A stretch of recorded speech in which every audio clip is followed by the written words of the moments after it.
extracelular es el sodio y a nivel intracelular es el potasio.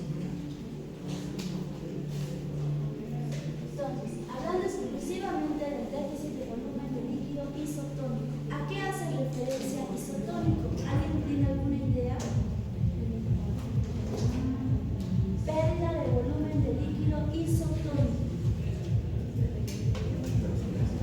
Isotónico significa que la osmolaridad célular va a estar equilibrada, más o menos se va a encontrar en un campo equilibrado, ¿no? Pero sí va a existir esta pérdida de líquido, sobre todo de agua, a nivel extracelular. Entonces, esta es una reducción por pérdidas a nivel de líquido extracelular. Y también puede referirse, no se olviden que el líquido extracelular, ¿cómo está compuesto el líquido extracelular? ¿Cuáles son las partes del líquido extracelular? ¿Cómo están compuestos los líquidos extracelulares? Está compuesto por ¿cuáles compartimientos? El intravascular, el intersticial y el transcelular, ¿no? De todos estos, el que tiene mayor cantidad de líquidos es el líquido extracelular, ¿no? ¿Por qué se llama isotónico? Porque la osmolaridad va a estar equilibrada, es decir, que va a existir pérdida de sodio y también pérdida de agua, va a estar equilibrado entre ambos. Entonces, al hablar de líquido extracelular, también podemos hablar del volumen arterial, de pérdida de sangre arterial efectiva. Cuando sucede esta pérdida de volumen, se van a activar los vasoreceptores, y vamos a ver.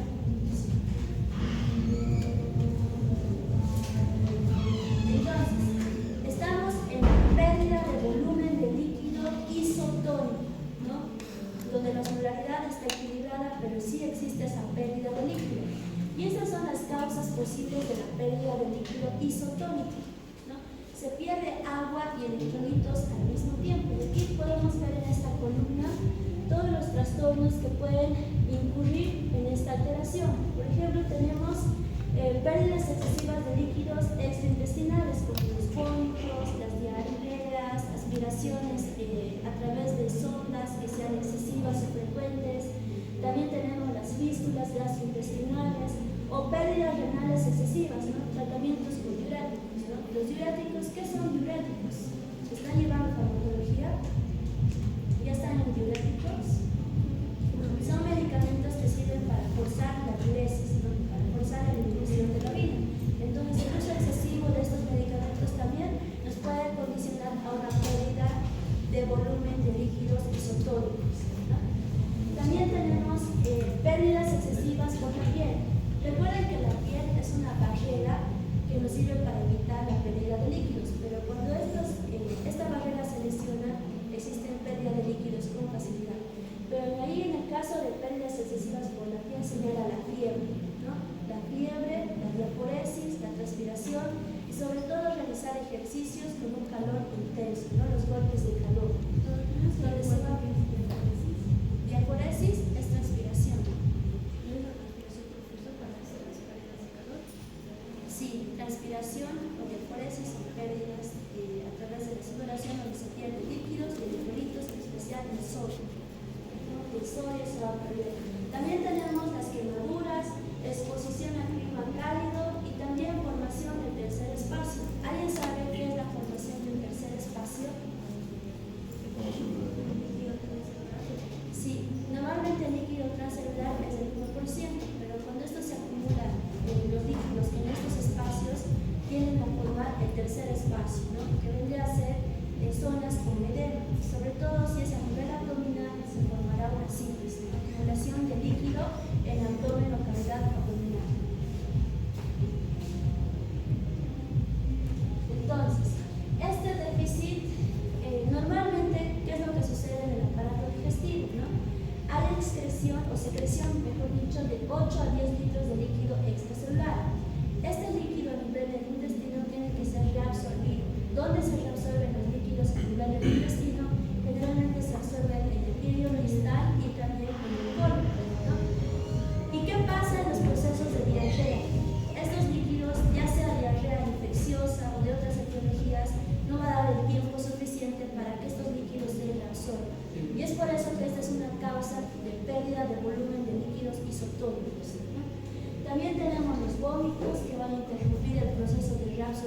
agua.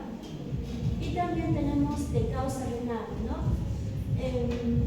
¿Y qué pasa en los pacientes con hiperglucemia? La hiperglucemia, sobre todo en aquellos que tienen diabetes mellitus descompensada. ¿Qué es lo que produce la glucosa? ¿Alguien me puede explicar? Cuando la glucosa sobrepasa el umbral renal de absorción, se elimina a través de la orina. Pero recuerden que la glucosa es un osmol, ¿no? Produce ósmosis. Es decir, junto con ella, al eliminarse en la orina, también va a arrastrar el agua, ¿no? Sobre todo si se encuentra en cantidades elevadas. Es por eso que los pacientes diabéticos tendrán oliguria o poliuria. Poliuria, ¿no? Porque eliminan grandes cantidades de orina, por eso, por alteración a nivel de la glucosa que se encuentra elevada, que supera el umbral renal de reabsorción. También en los climas cálidos, que ya hemos comentado, en los climas cálidos, si no existe una buena hidratación, se puede perder, miren, hasta de 1 a 3 litros por día a través de la sudoración, ¿no? Y en la fiebre, si la fiebre no está controlada, puede originar una pérdida de líquidos de hasta 3 litros por día.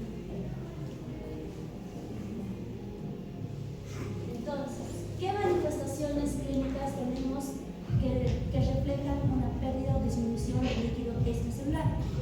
Vamos a tener en los neonatos o niños pediátricos, vamos a tener la presencia de los ojos hundidos, las fontanelas blancas. ¿Y por qué se da la presencia de los ojos hundidos? Porque recuerden que en los globos oculares también tenemos líquidos y esos líquidos van disminuyendo, ¿no? Es por la disminución de los líquidos en las cámaras oculares, ¿no? Que da la apariencia de ojos hundidos. También las fontanelas blandas, y también podemos evidenciar el signo del pliegue, ¿no? Que consiste en realizar, sobre todo en las manos, pero no en ancianos, porque en ancianos no va a ser fidedigno, porque recuerden que los ancianos pierden elasticidad, ¿no? Sobre todo eso sería en los adultos jóvenes o niños, ¿no? Consiste en agarrar la piel y por lo menos presionarla durante 15 segundos y luego soltarla. Lo normal es de que la piel vuelva a su estado normal, pero el signo del pliegue es positivo cuando ustedes, una vez que realizan esta maniobra, se queda ahí o demora en llegar a su estado normal. Esto significa deshidratación o pérdida de líquidos. Signo del pliegue, sí, así se llama, signo del pliegue. Y también, ¿qué es lo que? Recuerden que, ¿cuánto es el peso corporal total del agua en una persona normal?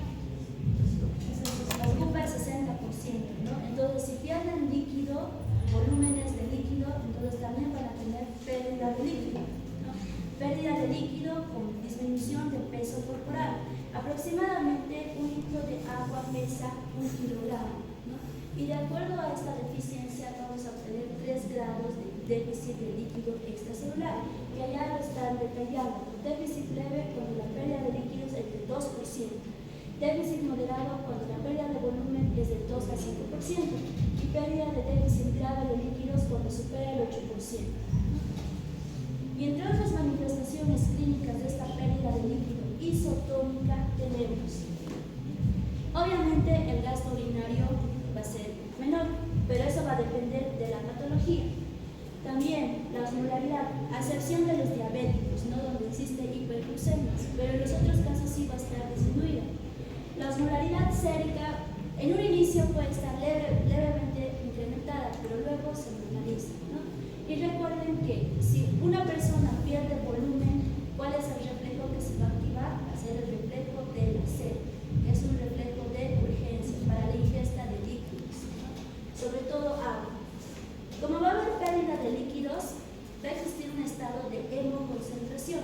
Va a perder líquidos, se va a disminuir el volumen arterial efectivo y va a dar la apariencia que el hematocrito estuviera elevado, que los glóbulos rojos estuvieran elevados. Pero eso es falsamente, ¿no? Porque si este paciente recibe una hidratación correcta, estos valores del hematocrito y nitrógeno ureico se van a normalizar, ¿no? Están falsamente elevados por la deshidratación o la pérdida de volumen. También, ¿qué podemos encontrar? Si el volumen el volumen de líquido perdido es severo, ahí vamos a encontrar manifestaciones generales, como ser hipotensión postural o también denominado hipotensión ortostática. ¿Alguien que sabe qué es la hipotensión ortostática? Es la disminución de la presión arterial cuando uno está de pie, ¿no? Es la ortostática.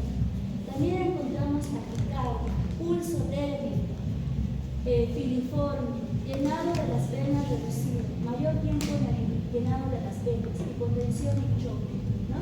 Sobre todo en grados severos ya ingresamos a un estado de choque, con una hipoperfusión tisular, ¿no? Compromiso hemodinámico, alteraciones de los signos vitales, que debería ser un estado de choque. Y también aquí podemos observar el relleno capilar aumentado. ¿Alguien sabe en qué consiste el llenado capilar incrementado? ¿No han escuchado hablar? ¿Están llevando semiología? ¿En qué aparato sistema van? En semiología.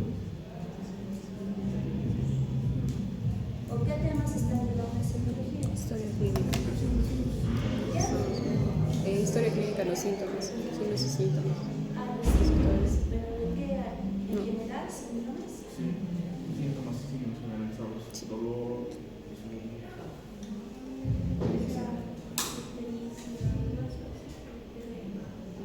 Algo que nos ha hecho pensar. Bueno, el llenado capilar, ¿cómo se evalúa? Ustedes tienen que presionar la parte del dedo, la parte distal, ¿no? Tienen que presionar por lo menos de 7 a 10 segundos y luego lo sueltan. Cuando es positivo, cuando el llenado capilar tarda en retornar, es decir, cuando es mayor a 5 segundos ya vendría a ser un llenado capilar patológico.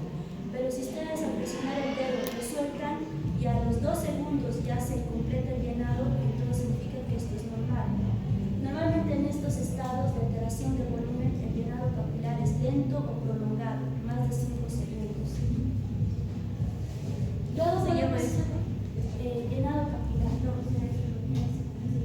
Sí, llenado capilar. Así es el nombre, llenado capilar. Y en la historia clínica tienen que anotar, ¿no? Llenado capilar de cuántos segundos, 3 segundos, 5, de 2 o menos de 2, que es el Luego, el volumen de líquido cerebral reducido, donde está la fontanela deprimida y también los ojos hundidos en los pacientes lactantes, ¿no? Y también puede haber desequilibrio en el termostato, incremento de la temperatura corporal. ¿Y cómo se realiza el diagnóstico y tratamiento? Obviamente que este paciente va a tener un antecedente patológico, no va a venir de la nada con esa pérdida de volumen, por eso es muy importante realizar una anamnesis. Les va a referir seguramente que han tenido náuseas, vómitos, que han tenido diarrea o que están orinando con mayor frecuencia, o sea, siempre va a haber un antecedente patológico, ¿no? También hay que medir el peso corporal del paciente. Hay que realizar un balance hídrico de cuántos líquidos ingresa y cuántos líquidos egresan, ¿no? Tiene que ser equilibrado, pero si está alterado obviamente va a ingresar más de lo que va a ingresar. Después se deben medir las constantes vitales, medir la presión arterial, esto para evaluar si existe ya compromiso hemodinámico, ¿no? Medir la presión arterial, la frecuencia cardíaca. Debemos medir el tiempo o el incremento del llenado capilar, lo que les he comentado, ¿no? Y después, si se debe corregir la causa, si es una diarrea infecciosa, dar antibióticos, ¿no? Dependiendo de la etiología. Y sobre todo la hidratación, la reposición de líquidos, porque si no se repone va a seguir con las pérdidas y luego va a ser lo máximo que podría llegar este paciente a descompensar es llegar a un estado de choque hipovolémico por pérdida de la volémica.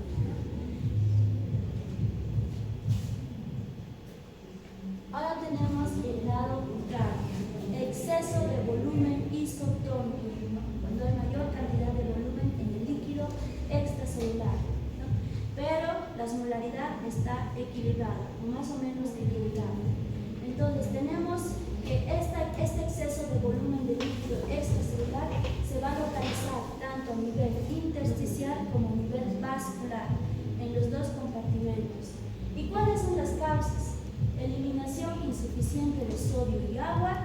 podemos observar en la insuficiencia cardíaca congestiva, en la insuficiencia renal, en la insuficiencia hepática, ¿no? O cirrosis hepática.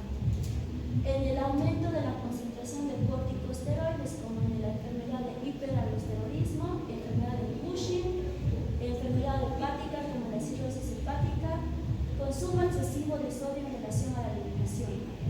Que esto puede darse sobre todo en aquellos pacientes que les gusta consumir sal, sobre todo en las frituras, y menos consumo de agua, ¿no? Mayor ingesta de sal y menor consumo de agua. Consumo excesivo de medicamentos y remedios caseros que contienen sodio, también administración excesiva de líquidos parenterales o la ingesta excesiva de líquidos en relación con la alimentación, ¿no?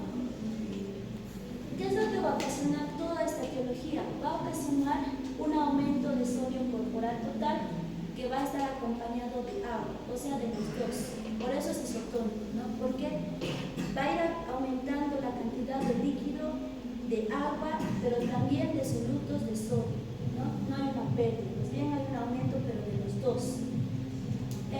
La causa más frecuente debería ser una menor eliminación, sobre todo en los pacientes renales que tienen una capacidad de filtrado glomerular disminuida. Y también podemos observar que los pacientes con corticosteroides elevados también aumentan la reabsorción de sodio por los riñones, es decir, que se va a eliminar menos cantidad de sodio, se va a reabsorber más sodio y con el sodio está arrastrado el agua, ¿no? Entonces se va a reabsorber sodio y agua por exceso de hormonas, sobre todo de la aldosterona. ¿Y cuáles son las manifestaciones clínicas? Ahora estamos en la expansión de líquidos isotónicos, ¿no?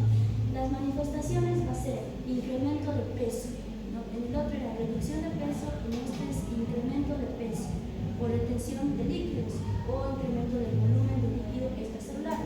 Luego tenemos edema, ¿no? Recuerden que ese líquido extracelular que va a estar en este compartimento, al estar en mayor cantidad acompañado del sodio, ¿qué van a producir? Traslado de todo ese líquido y sodio hacia el compartimento intracelular y van a provocar edema. Este es el signo característico del exceso de líquido de volumen isotónico. Edema que puede ser a cualquier nivel, ¿no? Y cuando es a nivel generalizado se va a denominar, ¿cómo se denomina el edema generalizado? El edema generalizado, ¿cuál es el edema? Anasálico, ¿no? ¿Y qué también podemos observar? Que el volumen está incrementado a nivel vascular. ¿Y cómo nos damos cuenta? Porque el pulso va a estar lleno y saltón, distensión venosa, puede haber edema pulmonar. Y si existe edema pulmonar, ahí vamos a tener otras características clínicas, ¿no? Cuando hay líquido en los alvéolos, obviamente el orgullo vesicular va a estar abolido. Va a existir presencia de crepitantes. El paciente va a tener dificultad respiratoria, va a tener disminución de la saturación de oxígeno y sobre todo taquipnea, dificultad respiratoria, crepitantes y ausencia de murmullo vesicular. En el caso del edema pulmonar.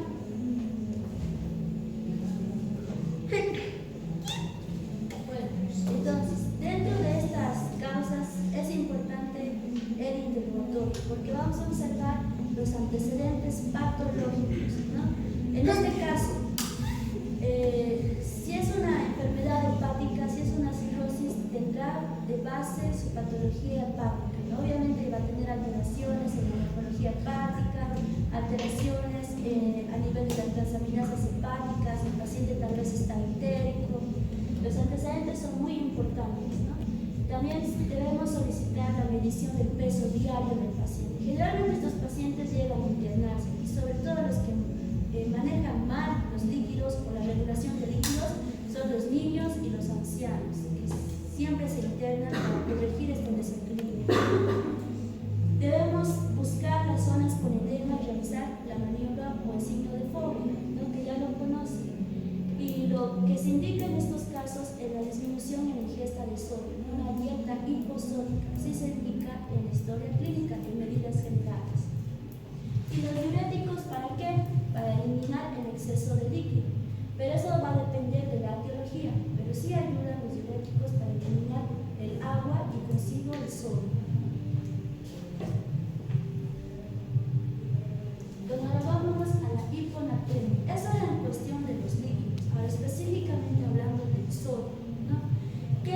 hiponatremia? Es la disminución de la concentración sérica de sodio. ¿Cuánto es su valor normal? Ahí lo tienen, de 135 a 145 mini equivalentes por litro.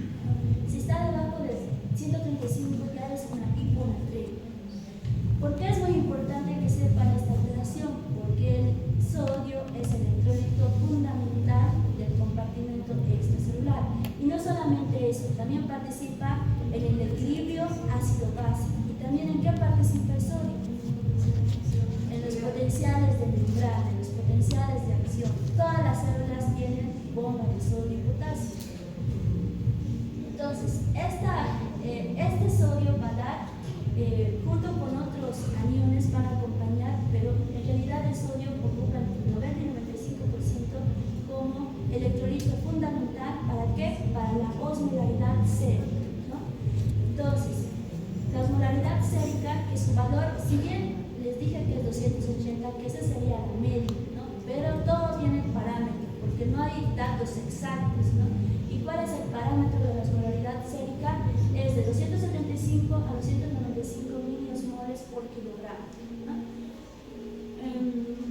La hiponatremia, cuando el sodio está a menos de 135, puede deberse a muchas etiologías. Estos desequilibrios es más frecuente que sucedan en niños, lactantes y sobre todo en adultos mayores, porque no se olviden qué comorbilidades puede tener un adulto mayor.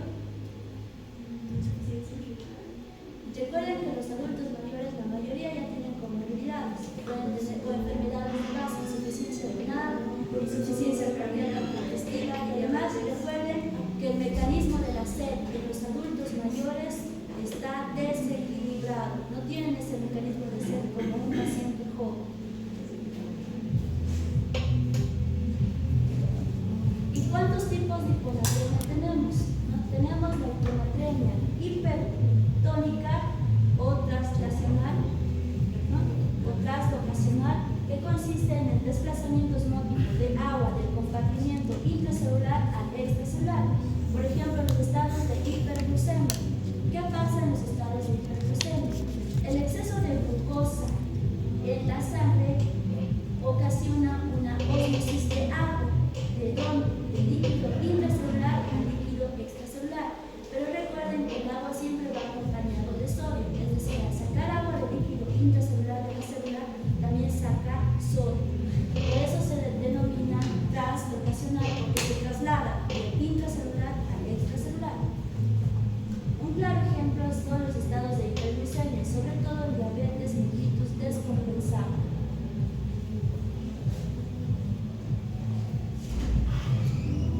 Entonces, también denominado hiponatremia por dilución, ¿no? Porque se está diluyendo en el agua que está sacando del líquido intracelular, se diluye el sodio y por eso da la sensación de que estuviera con hiponatremia, también denominado hiponatremia por dilución, ¿no? Causa retención de agua y este tipo de hiponatremia a su vez subclasifica en tres. ¿Y cuáles son? Hipovolémica, euvolémica o isovolémica y hipervolémica, ¿no? Entonces, a partir de ahora vamos a tener distintos tipos de clasificación, ¿no? Hipotónica, euvolémica, puede ser hipotónica, normovolémica o hipotónica e hipervolémica. ¿Y de qué va a depender esto? Va a depender del volumen que acompaña al líquido extracelular. Si el volumen del líquido extracelular está disminuido y que acompaña a una hiponatremia, ¿cómo se denominaría? Disminución del sodio sérico acompañado de una disminución del volumen del líquido extracelular. ¿Cómo se denominaría el trastorno?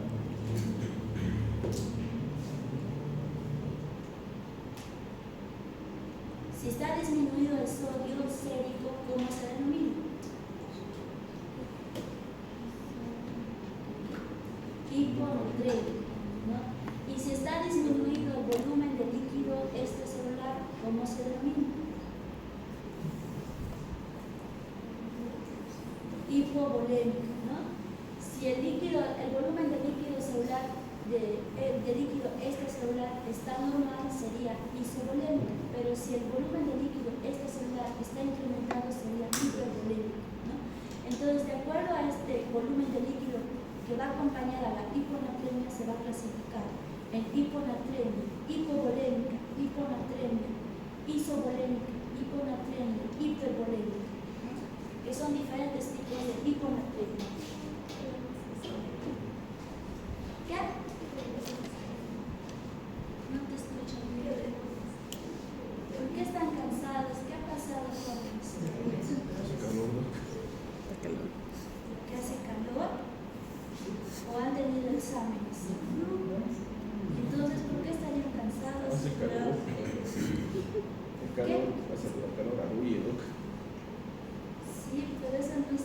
Hubiéramos suspendido a clases si hubieran tenido un examen hoy o previo, pero como no, tienen que venir hidratados, no pueden traerse su botellita de agua y recuerden desayunar bien, están durmiendo bien, ¿qué hacen en las noches?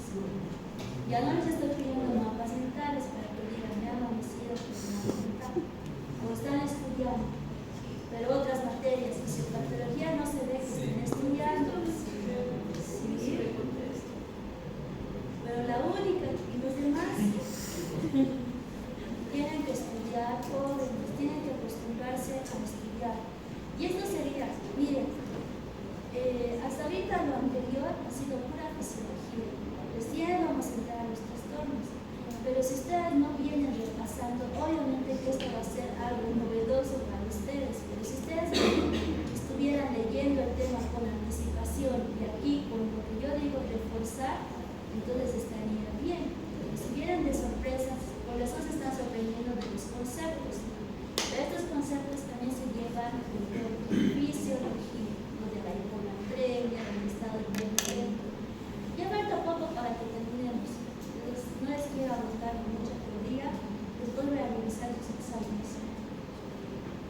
Entonces, hemos visto tres tipos de clasificación de acuerdo del volumen del líquido extracelular que acompaña a la hiponatremia, que puede ser tres: hiponatremia hipovolémica, hiponatremia isovolémica, hiponatremia hipervolémica. Tenemos aquí la hiponatremia hipotónica hipovolémica. ¿Alguien me quiere decir qué significa todo eso? Hiponatremia hipotónica hipovolémica. Que va a existir disminución del sodio sérico, eso es hiponatremia. Hipotónica, va a existir disminución de la osmolaridad. Recuerden que el sodio es el electrolito fundamental para la osmolaridad. Si este está disminuido, también la osmolaridad va a estar disminuida. Hipovolémica, que aparte que va a estar el sodio disminuido con la osmolaridad disminuida, también el volumen del líquido extracelular se va a encontrar disminuido. A eso se refiere con hiponatremia, hipotónica, hipovolémica.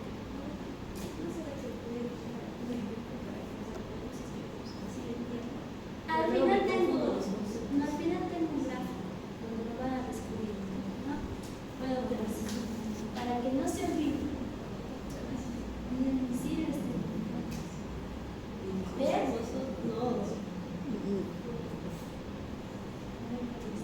Entonces, hiponatremia va a estar el sodio menor a 135, ¿no? Y equivalente a sodio. A eso se refiere hiponatremia. Ahora, isotónico significa, ahí dice hipotónico. Hipotónico significa que va a estar la osmolaridad disminuida, ¿no? Y señala hipovolémico. Va a existir disminución del volumen del líquido. A eso se refieren esos tres conceptos de arriba. Disminución del sodio sérico, disminución de la osmolaridad y disminución del volumen del líquido extracelular. Cuando se refiere a osmolaridad, osmolaridad, sí, los solutos, los electrolitos, ¿no? Entonces, disminución de la osmolaridad, que va a estar menos de cuánto, menos de 275. El sodio menos de 135 y disminución del volumen del líquido extracelular. Entonces, esta alteración puede ser causado por una sudoración excesiva en climas cálidos, ¿no? Durante el ejercicio intenso, durante este ejercicio se va a perder agua y sal, es decir, sodio y agua, y va a disminuir el volumen de líquido extracelular y también va a disminuir las concentraciones séricas de sodio. En otras causas que podemos encontrar, pérdidas de tipo gastrointestinal, y aquí nuevamente hablamos de las diarreas y de los vómitos, ¿no? También podemos encontrar en qué pacientes, en los niños y los lactantes. Estas pérdidas, recuerden que el peso corporal total en un niño lactante es del 70%. Entonces, al tener un desequilibrio con mayor pérdida, rápidamente va a entrar en un estado de desequilibrio. El desequilibrio más frecuentemente encontrado en estos pacientes va a ser del de la hiponatremia, hipotónico y hipovolémico, ¿no? Esta complicación también se puede asociar a la insuficiencia córtico-suprarrenal. ¿Por qué? ¿Qué pasa en la insuficiencia córtico-suprarrenal o en la insuficiencia suprarrenal? Ahí su nombre lo dice todo, insuficiencia suprarrenal. Significa que no va a tener la capacidad de sintetizar esas hormonas. Y la hormona fundamental que se sintetiza en la glándula suprarrenal es la aldosterona. Y si es que no existe aldosterona, ¿qué es lo que pasa en el organismo? Sí, va a perder mayor cantidad de sodio y agua. ¿Por qué va a perder? Porque no va a existir la función de la aldosterona. ¿Cuál es la función fundamental de la aldosterona? De absorber agua y sodio, ¿no? Entonces va a existir de absorber sodio, entonces sale potasio. Es al revés, entre sodio y sodio. Entonces, al no tener presente esta hormona de la aldosterona, va a existir mayores pérdidas de sodio y agua. Por eso es una de las etiologías de la insuficiencia suprarrenal.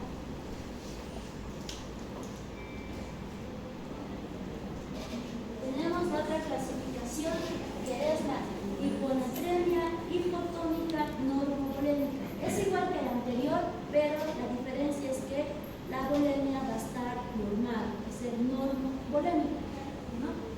Entonces, ¿qué sucede? Generalmente este tipo de trastorno está asociado a la secreción inapropiada de la hormona antidiurética, que lo hemos visto en la anterior clase, ¿no? Entonces, esta patología de la hormona de secreción inapropiada, secreción excesiva de la hormona antidiurética, desarrolla un trastorno de desequilibrio hidroelectrolítico como es la hiponatremia hipotónica normovolémica, ¿no? Y también se puede observar en los casos en que un paciente con hiponatremia restituyen líquidos pero no restituyen el sodio, es decir, hidratan al paciente pero no con cantidades de sodio, solamente con líquidos comunes. Puede suceder este trastorno. Por último, tenemos la hiponatremia hipotónica hipervolémica, ¿no? Donde va a estar incrementada la volemia. ¿Y cuándo sucede esta relación? Sucede en la insuficiencia cardíaca descompensada, ¿no? Cuando ya hay edema, alteración funcional, alteración de la funcionalidad cardíaca, la presencia incluso de anasalca, puede deberse a este trastorno. También en la enfermedad hepática y en los enfermos renales, ¿no? Es por eso que se manifiesta con edema. Y aquí nuevamente las causas, ¿no? De todas las hiponatremias. Y aquí está clasificada de acuerdo si es euvolémica, si es hipovolémica, si es normovolémica, ¿no? Las mismas causas que ya les he mencionado. Tenemos, por ejemplo, en la hipovolémica, pérdidas a través de vómitos, diarrea, sudoración profusa. En la hiponatremia hipotónica euvolémica tenemos trastornos a nivel de la secreción de la hormona antidiurética, traumatismos, estrés, porque recuerden que existen situaciones que no son totalmente patológicas. Un simple estrés puede desencadenar la liberación de la hormona antidiurética. También en los postquirúrgicos inmediatos existe liberación de la hormona antidiurética y en los pacientes con dolor, ¿no? Y en la hipervolémica, en la insuficiencia cardíaca descompensada, enfermedad hepática avanzada y en la insuficiencia renal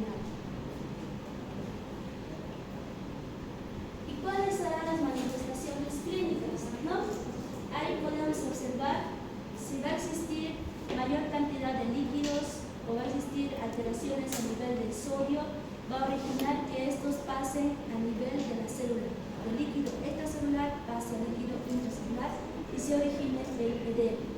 Y recuerden que el sodio es un electrolito fundamental para las funciones de todo el organismo. Pero ¿cuáles son los órganos donde se siente más esta deficiencia?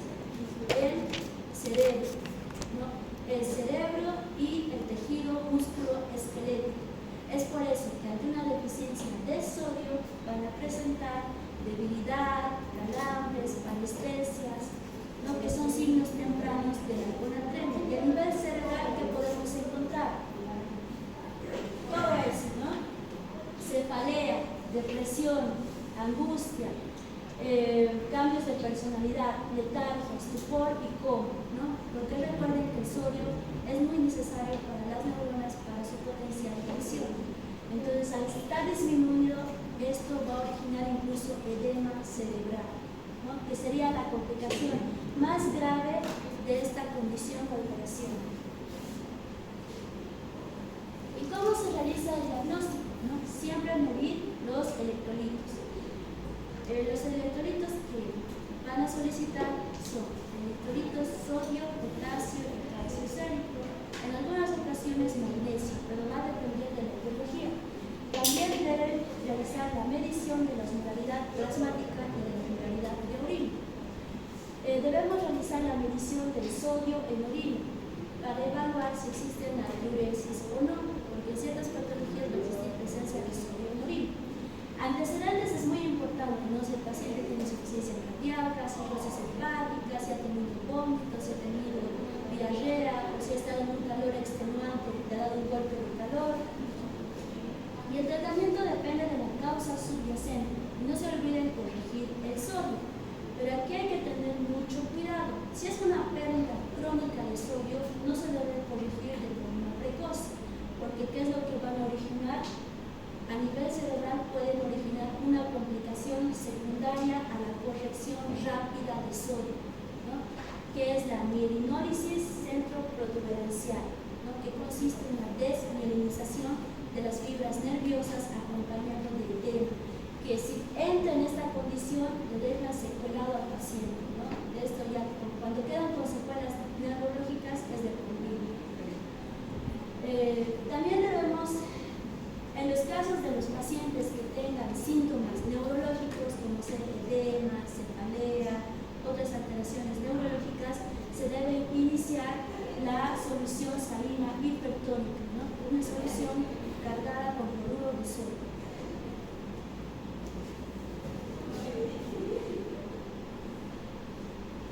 Bueno, tenemos por último la hipernatremia, ¿no?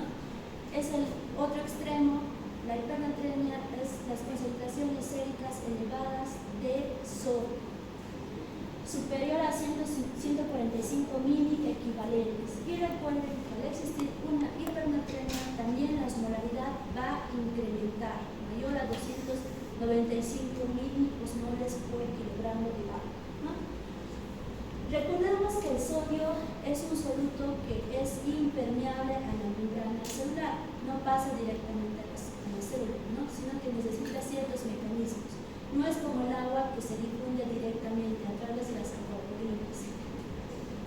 Entonces, este sodio va a ser el responsable de generar incremento de la osmolaridad, y al originar este incremento de la osmolaridad sérica se lo va a denominar hipertonicidad, va a originar hipertonicidad, ¿no?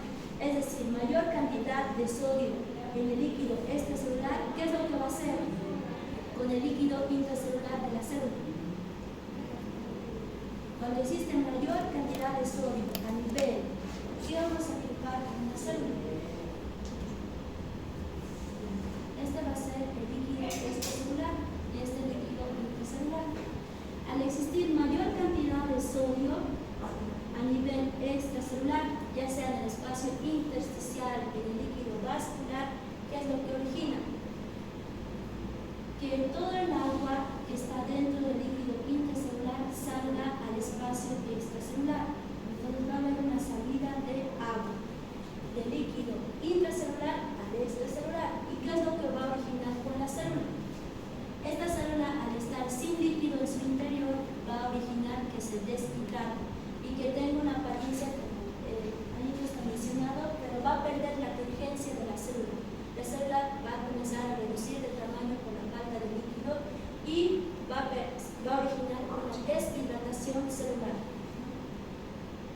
celular contraída, deshidratada por su salida de líquido intracelular al extracelular. Deshidratación.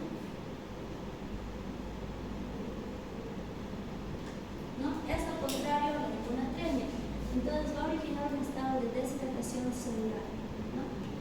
Entonces, en esta patología básicamente está enfocada en la deficiencia de agua, ¿no?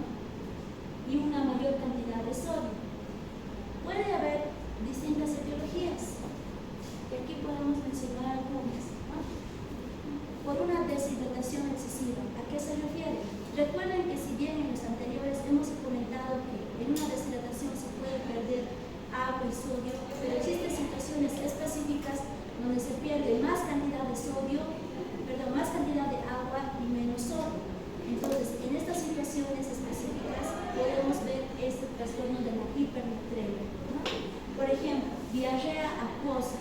La diarrea acuosa es una alteración patológica donde ocasiona que las células no puedan reabsorber el agua, ¿no? Que solamente pierdan líquidos y agua, no tanto solutos o sodio. También podemos encontrar el aumento de la respiración debido a afecciones como traqueobronquitis, ¿no?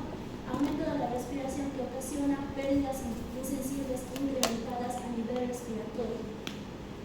Luego podemos encontrar en la diabetes insípida, que ya lo hemos visto, donde existe mayor pérdida de agua a través de la orina, ¿no?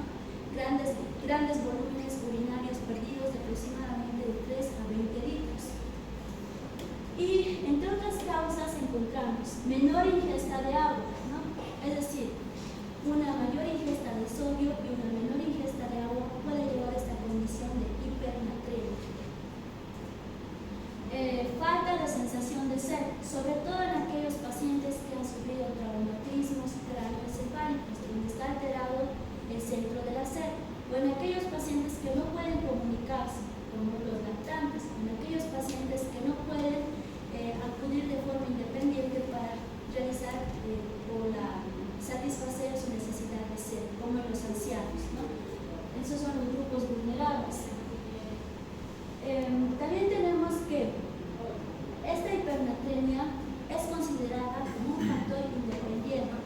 Si existe hipernatremia, es un factor independiente de muerte, ¿no? Quiere decir que no necesita de otros factores asociados para indicar que este paciente está gravemente enfermo y que puede llegar a morirse.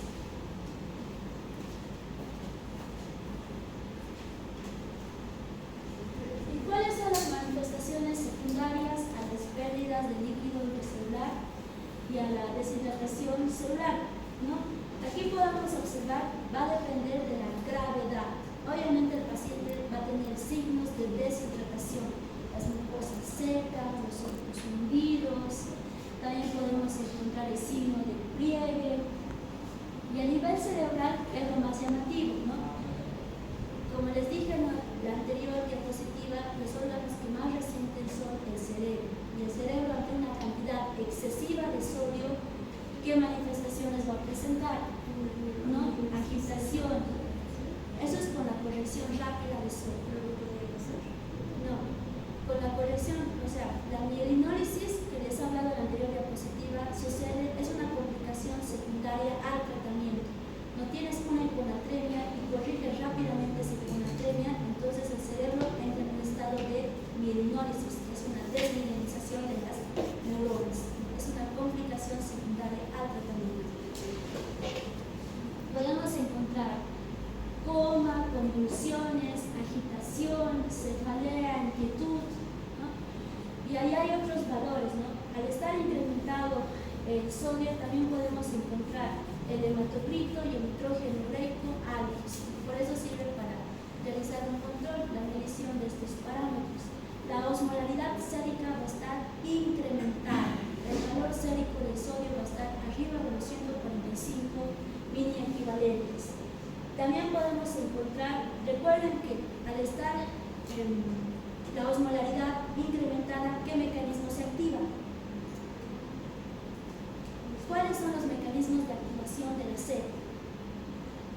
¿Cómo se activa la sed? ¿Dónde está ubicado el centro de la sed? En el hipotálamo. hipotálamo. ¿Y cuándo se activa la SED? ¿Con qué mecanismos se activa la SED?